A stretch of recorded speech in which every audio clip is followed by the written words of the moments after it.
नमस्कार प्यारे साथियों, मेरे YouTube चैनल में पुनः आप सबका एक बार हार्दिक स्वागत है।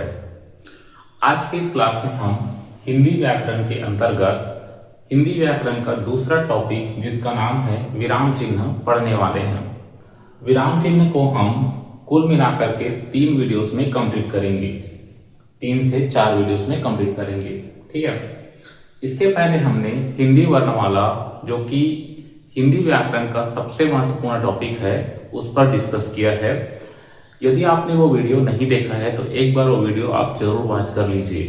ठीक है, आप प्लेलिस्ट में जाकर के उस वीडियो को देख सकते हैं। हिंदी वर्णमाला के मैंने वहां पर 2 वीडियोस अपलोड किए हैं, ठीक है, अपने यूट्यूब चैनल में। आज की क्लास में हम विराम चिन्ह पर चर्चा करेंगे।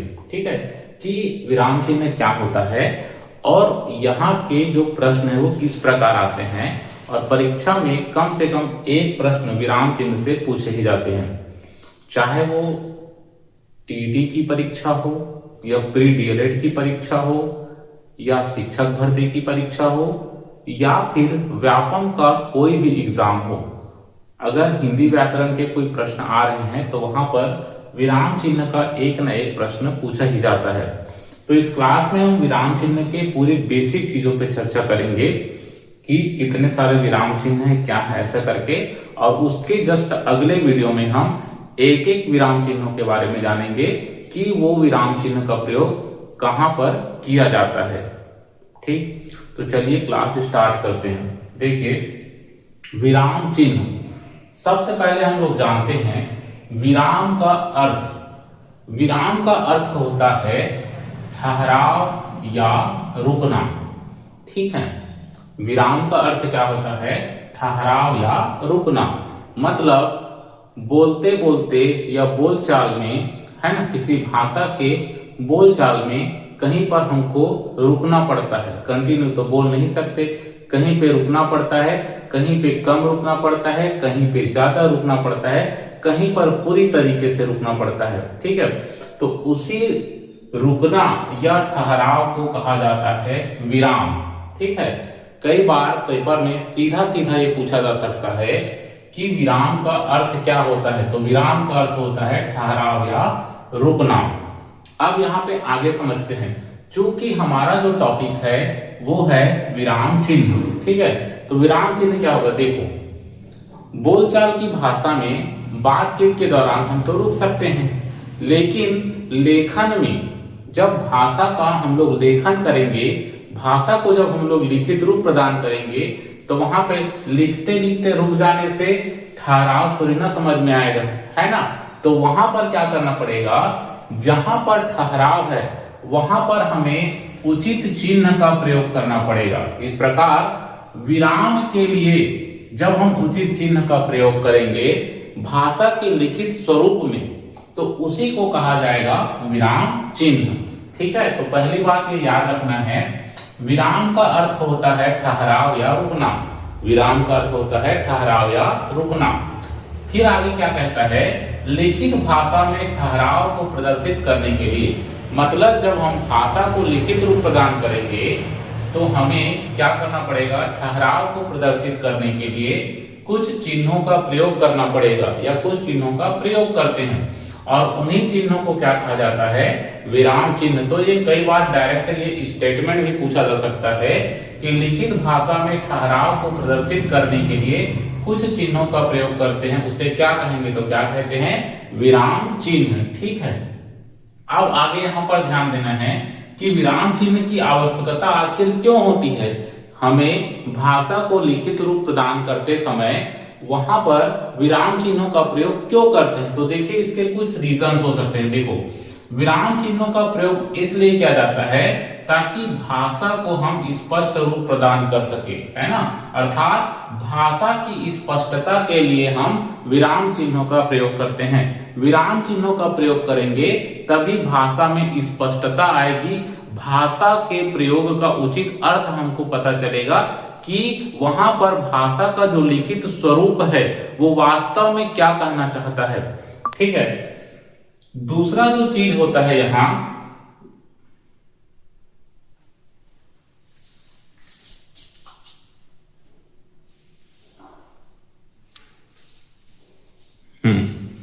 दूसरी जो चीज ये है यहाँ, वाक्य के उचित अर्थ के लिए, पहले भाषा की स्पष्टता के लिए और दूसरा वाक्य के उचित अर्थ के लिए, है ना।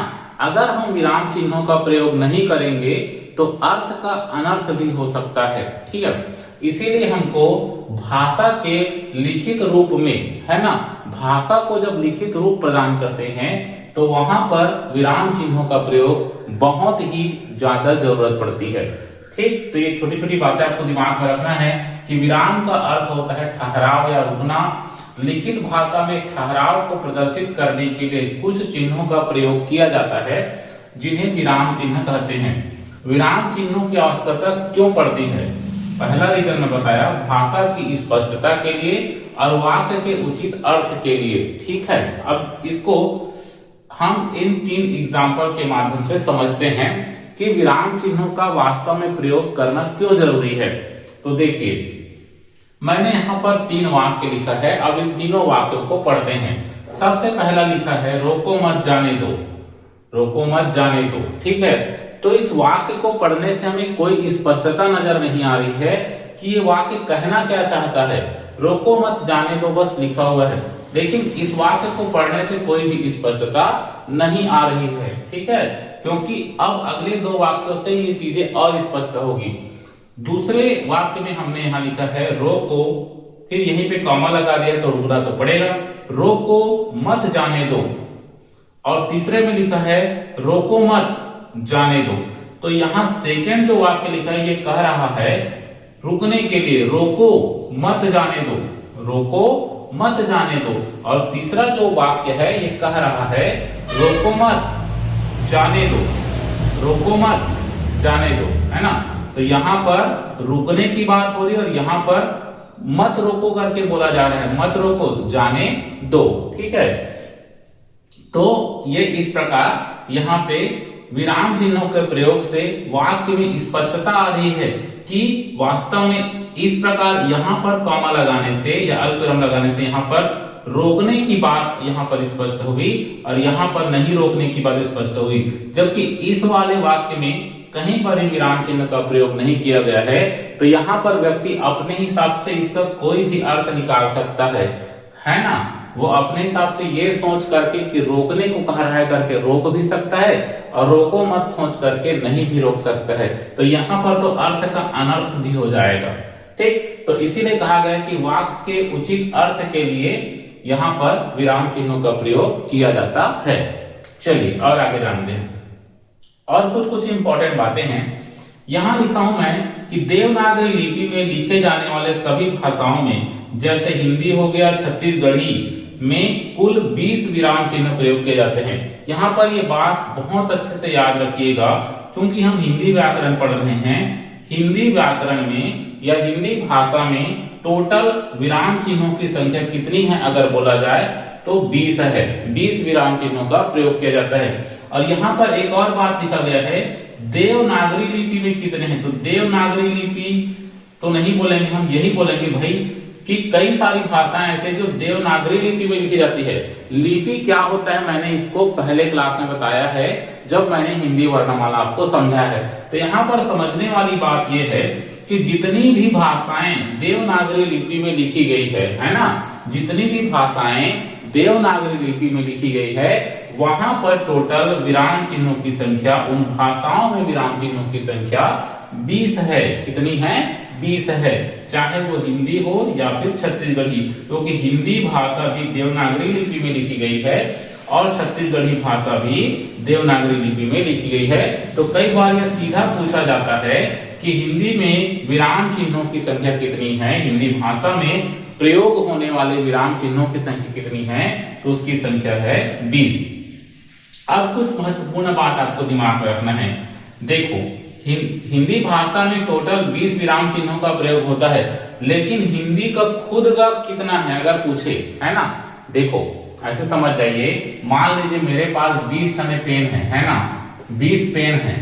इसको मैं ऐसे तोड़ दिया, एक में और किसमें 19 में, है ना। मेरे पास 20 पेन है लेकिन मैं इसको कैसे तोड़ दिया, 1 और 19। मेरे पास है तो 20 पेन, लेकिन वास्तव में मेरा पेन कितना है, 1 ठने है। और ये 19 किसी दूसरे का है। तो वही बात यहाँ पे बताया जा रहा है, केवल पूर्ण विराम। देखो विराम चिन्हों में कई सारे विराम चिन्ह हम लोग जानेंगे, उनमें से केवल पूर्ण विराम जो है वो हिंदी का खुद का है, और बाकी जो 19 विराम चिन्ह जो है वो अंग्रेजी भाषा से लिया गया है। हिंदी भाषा में 20 विराम चिन्हों का प्रयोग होता है, उनमें से एक खने केवल और केवल पूर्ण विराम जो है वो खुद का है, हिंदी भाषा का खुद का है, और बाकी अंग्रेजी भाषा से लिया गया है। ठीक है, हम लोग जो बोलते हैं ना अल्प विराम, प्रश्नवाचक चिन्ह, उपविराम, ये तमाम चिन्ह, यहाँ पे जो आपको पूर्ण विराम दिख रहा है वो वही है बस हिंदी का, और बाकी सब अंग्रेजी भाषा से लिया गया है। तो ये बात भी आपको ध्यान में रखना है। टोटल प्रयोग होता है 20, लेकिन हिंदी का केवल कितना है, 1, और वो कौन है, विराम चिन्ह, पूर्ण विराम, और बाकी 19 कहां से लिया गया है, अंग्रेजी भाषा से। एक और बात यहाँ पे याद रखना है, सबसे अधिक प्रयोग होने वाला विराम चिन्ह ये होता है अल्प विराम। भाषा के लिखित स्वरूप प्रदान करते समय हम लोग विराम चिन्हों का प्रयोग करते हैं, और विराम चिन्हों के प्रयोग में ये देखा गया कि सबसे ज्यादा जो प्रयोग होता है विराम चिन्ह वो होता है अल्प विराम। तो ये भी कई बार पेपर में पूछा जाता है कि सर्वाधिक प्रयोग होने वाला विराम चिन्ह कौन सा है, तो सर्वाधिक प्रयोग होने वाला विराम चिन्ह होता है अल्प विराम। तो ये छोटी छोटी बातें आपको याद रखना है, ये कॉन्सेप्ट चीजें हैं जो कि पेपर में पूछा जाता है। एक बार ये पूछा गया था कि हिंदी भाषा में प्रयोग होने वाले विराम चिन्ह है ना, ये हिंदी में प्रयोग होने वाले विराम चिन्ह किस भाषा से, किस भाषा के हैं, अधिकतर किस भाषा के हैं, तो वहां पे अधिकतर लोगों ने हिंदी ही लगाया था, क्योंकि सबको यही लगता था कि हिंदी में प्रयोग होता है तो हिंदी का ही करके। चलो अब आगे हम लोग इस पर चर्चा करते हैं। ठीक है, आई होप आप सबको यहाँ तक तो क्लियर हो गया होगा। इन सारी चीजों को नोट कर लीजिएगा, ये बहुत ही हेल्पफुल है। चलो अब अपन लोग बात करते हैं विराम चिन्हों पर। हमने अभी आपको बताया है कि हिंदी में टोटल कितने विराम चिन्हों का प्रयोग होता है, 20। कितने होते हैं, 20। उन सभी विराम चिन्हों को मैं यहाँ पे संकेत के रूप में यहाँ पे प्रदर्शित किया है। अगली क्लास में हम इनके बारे में एक एक बारीकी से जानेंगे, लेकिन फिलहाल आज चिन्हों को जान लेते हैं। तो देखो सबसे पहला है पूर्ण विराम। पूर्ण विराम कुछ इस प्रकार होता है, ये एक सीधी सी लाइन आप खींचेंगे तो वो क्या कहलाता है, पूर्ण विराम। उप विराम क्या होता है, दो ऐसे बिंदी लगाना है ना, ठीक है, उसी को क्या कहते हैं, उप विराम, दो ऐसे बिंदी लगा देना है। अर्ध विराम क्या होता है, कुछ नहीं करना, एक बिंदी लगाना है और नीचे में ये अल्प विराम का चिन्ह लगा देंगे, तो ये क्या कहलाएगा, अर्ध विराम। देखो ये सीधा लाइन पूर्ण विराम, दो डॉट लगा दिए तो उप विराम, एक डॉट लगा के नीचे में अल्प विराम लगा तो क्या कहलाएगा, वो अर्ध विराम। अल्प विराम आपको पता ही है, छोटा सा ये कॉमा को क्या कहा जाता है, अल्प विराम। प्रश्नवाचक चिन्ह कुछ इस प्रकार का। विस्मयादि बोधक चिन्ह कैसे बनाते हैं, देखो प्रश्नवाचक क्लियर हो गया। विस्मयादि बोधक चिन्ह कैसे करेंगे, पूर्ण विराम लगा देंगे और छोटे से नीचे में बिंदु, तो क्या कहलाएगा, विस्मयादि बोधक चिन्ह। या थोड़ा सा एक दो बार प्रैक्टिस करोगे तो याद हो जाएगा, कई बार डायरेक्ट नहीं पूछा जा सकता है कि कौन चिन्ह है कर। इसके बाद अगला होता है उद्धरण या अवतरण चिन्ह। तो ये दो टाइप का होता है, एकल या इकहरा और दोहरा या उद्धरण, दोहरा उद्धरण चिन्ह। ठीक है, एकल या इकहरा उद्धरण चिन्ह और दोहरा उद्धरण चिन्ह। तो देखो इकहरा कैसा रहेगा, ये ऐसे और आपका ऐसे, ये इकहरा हो गया। ठीक है, याद रखना ये ऐसे होता है और इधर का इस प्रकार होता है। दोहरा बोलेगा तो इसी को दो बार इधर और इसको इधर दो बार, तो ये दोहरा उद्धरण चिन्ह होगा और ये वाला इकहरा, इसको इन्वर्टेड कामा जो बोलते हैं। ठीक है, इन सब का प्रयोग हम लोग अगले क्लास में जानेंगे। उसके बाद है योजक या सामासिक चिन्ह। ये कुछ इस प्रकार का होता है, योजक या फिर सामासिक चिन्ह। उसके बाद विवरण चिन्ह, ये देखो इस प्रकार दो डॉट लगा देंगे और ऐसे लाइन खींचेंगे। निर्देशक या डैश चिन्ह, बिल्कुल एक ऐसा लंबा सा लाइन।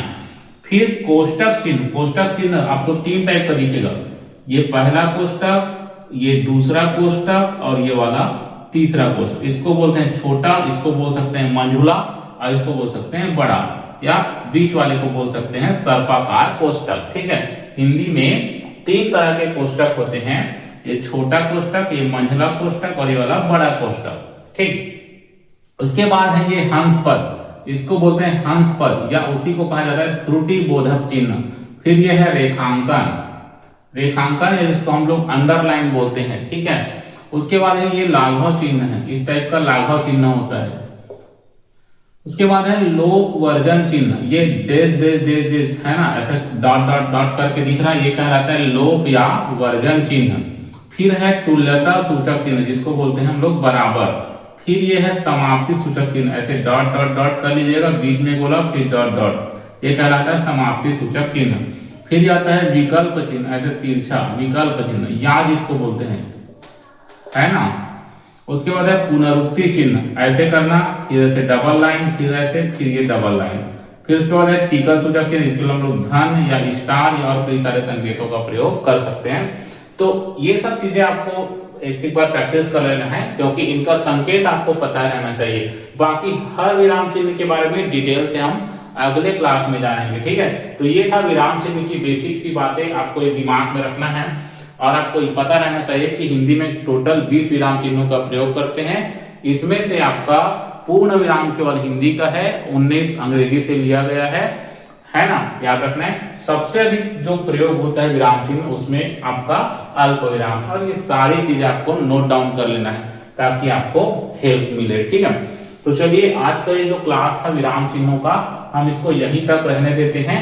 अगले क्लास में हम 1 से लेकर 10 तक के विराम चिन्हों के बारे में डिटेल में जानेंगे कि कौन सा विराम चिन्ह का प्रयोग कहां पर किया जाता है ना। फिर उसके अगले वीडियो में हम 11 से लेकर 20 तक के विराम चिन्हों पर चर्चा करेंगे। तो 2 क्लास और लेंगे हम, 2 वीडियोस और बनाएंगे इस पर, विराम चिन्ह पर। 1 से लेकर 10 तक के लिए, पूर्ण विराम से लेकर निर्देशक या डैश चिन्ह के लिए एक वीडियो आएगा। उसके बाद कोष्टक चिन्ह से लेकर 20 टीका सूचक या संकेत चिन्ह पर आएगा, ठीक है। यह तमाम वीडियो अगर आप अच्छे से देखेंगे ध्यान से, तो आपके हिंदी का जो प्री डीएलएड में 10 में से 10 नंबर बिल्कुल आराम से आएंगे, ठीक है। मेरे साथ जुड़े रहिए, ठीक। तो फिर आज का क्लास यहीं तक, मिलते हैं नेक्स्ट क्लास में, तब तक